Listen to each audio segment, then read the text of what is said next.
Heute trennen wir uns von unserem neu gekauften Van.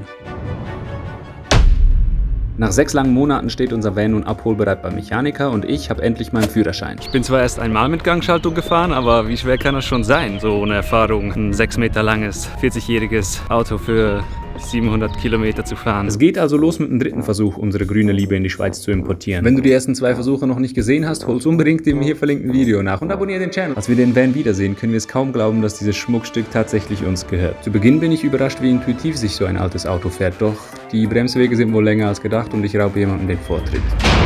Früher habe ich damit angegeben, dass ich im Knast als Erster angemacht werden würde. Heute wünschte ich, hätte eine Hakennase wie Sonja.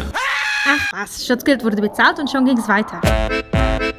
Am Abend finden wir unseren ersten Rastplatz und Junge, was da kalt. Der Ofen hat zwar super geheizt, doch wir haben nachts keine Kohle nachgefüllt, also wachten wir durchgefrorener auf als ein veganes Tiefkühlfischstäbchen. Am Morgen heizen wir nochmal auf, doch während der Fahrt bläst stetig kalte Luft rein und wir Helden haben nicht einmal Jacken dabei. Ansonsten verläuft die Fahrt gut, nur die mit Sägespänen gefüllte Blecheimertoilette hat so ihre Tücken. Als Besitzer von Eier ist es schon ein bisschen knapp, so platztechnisch, nicht? Besitzer, Eierbewirtschafter. Träger. Also Bewirtschafter bist du echt.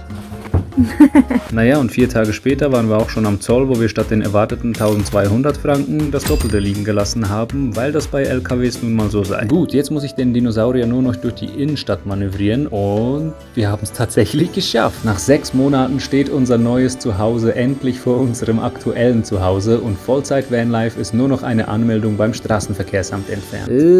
Dies erforderte Abklärungen über Abklärungen und nach 3,5 Wochen kam dann endlich der alles entscheidende Abgastest. In der Schweiz nicht zulässig. Wir haben also für diesen Van 12.000 Euro bezahlt, sind 6 Mal über 700 Kilometer gereist, 1.000 Euro für Zugtickets bezahlt, 6.000 haben die Pan gekostet, 2.300 beim Zoll abgedrückt, das ganze Ersparte aufgebraucht und jetzt lässt er sich nicht mal anmelden. Sagte Sonja und tat das einzig Vernünftige.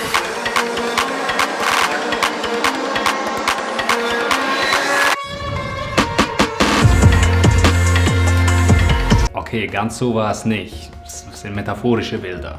Unsere Träume stehen in Flammen und so.